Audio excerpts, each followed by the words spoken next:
Hello, my name is Michael P. Coleman. I'm content director and lead writer for Brother Be Well. I want to welcome you to the show today. Today, we're going to be talking about the myriad of mental health challenges that come along with the global COVID-19 pandemic for individuals and for families. And we've got two very special guests to help us talk about that. One is a well-known friend of yours, I'm sure, Sheree Criner. She's the vice president of the Capital City Black Nurses Association. Sheree, how are you doing today? I'm great. Thank you for having me. Fantastic. Great to see you again. And we got a relatively new friend to us here at Brother Be Well. We've got a marriage and family therapist, Christian Jacobs. He and I had a conversation a week or so ago, and I feel like I don't know if he's my friend or my therapist. We had that kind of connection, so I had to bring it back. Christian, welcome back to Brother Be Well. Hi, thank you for having me. It's really great to have both of you here. We got some heavy stuff to talk about, so let's get right at it. And let's start out talking about, we're talking about COVID and people of color. And, let's start out with essential jobs. People of color tend to hold the majority of those jobs that are deemed essential with this pandemic. Very simply put, I'm wondering if people of color and men of color, just by merit of that, if we've got more to worry about than our white colleagues. Let's start out with you, Christian. What do you think? Do we have more to worry about? Do people of color have more to worry about here? Yeah, what a question. Yes, there is a little bit more to worry about. Many men of color work essential jobs and do not have, a lot of the options that many of their white counterparts have. And yes, we are more susceptible to COVID due to pre-existing conditions that may lie within the African-American community, such as diabetes, obesity, high blood pressure, et cetera. But just understanding that, there's several different factors that play into why African-Americans are more susceptible. First of all, we're majority of the essential workers on the lower end of the totem poles, as they may say. Some of the essential workers are individuals of color. So you have the custodians, and you have the individuals who do not have the options to work from home and telework, which most of their counterparts or white counterparts, for example, may have some the jobs that do allow you to work from home and telework. Also, in addition to the inability to be able to telework and work from home, certain individuals, have to deal with the structural and institutional racism that may occur within that workplace. This impacts your mental health as well, and also increase the levels of stress and anxiety. So, and then thirdly, you're also looking at the point of transportation. Studies indicate that many of the COVID-19 transmissions come through public transportation, and people of color rely on public transportation in highly amounts where COVID-19 may exist. So you have transportation, you have employment, and you also have structural and institutional racism that play a part in this factor.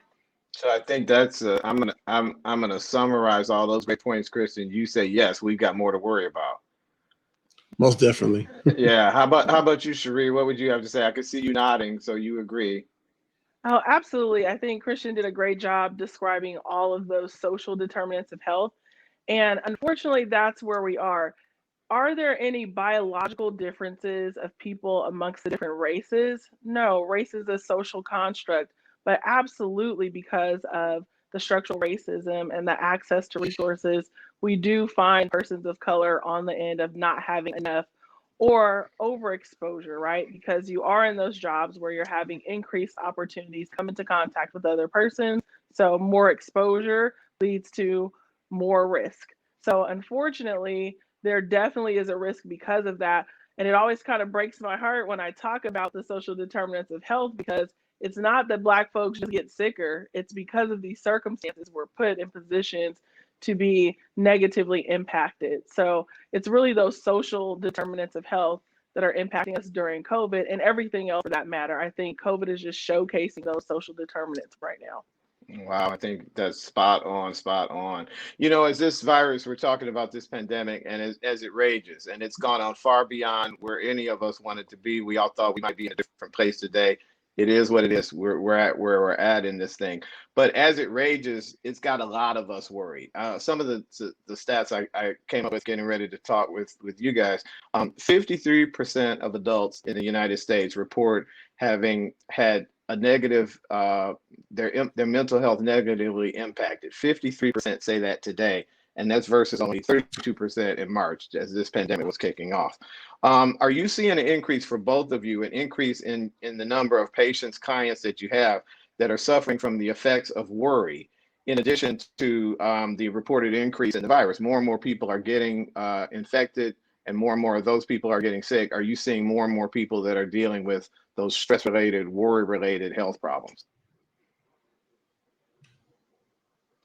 Actually, we are in general, and it's kind of like insult to injury in communities of color, right? We already are disproportionately impacted by chronic stress due to everyday life. And so now we have an additional stressor, not only being worried about the virus, but the other impacts it has on our life, on our health, and our day-to-day needs. So we are definitely seeing this being a compounding factor to patients that are coming in seeking care, as well as patients that are not coming in seeking care because of the worry of coming in contact with other persons or not leaving their home.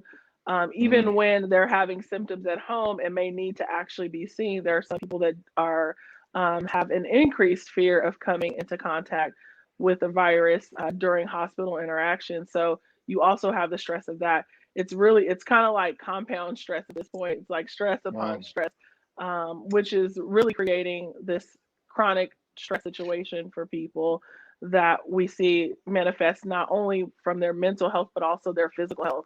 It's kind of like, we're meant to be in fight or flight for specific circumstances, but it's kind of always releasing those stress hormones consistently. That's not the way the system was built. So we're overworking the system, our stress response.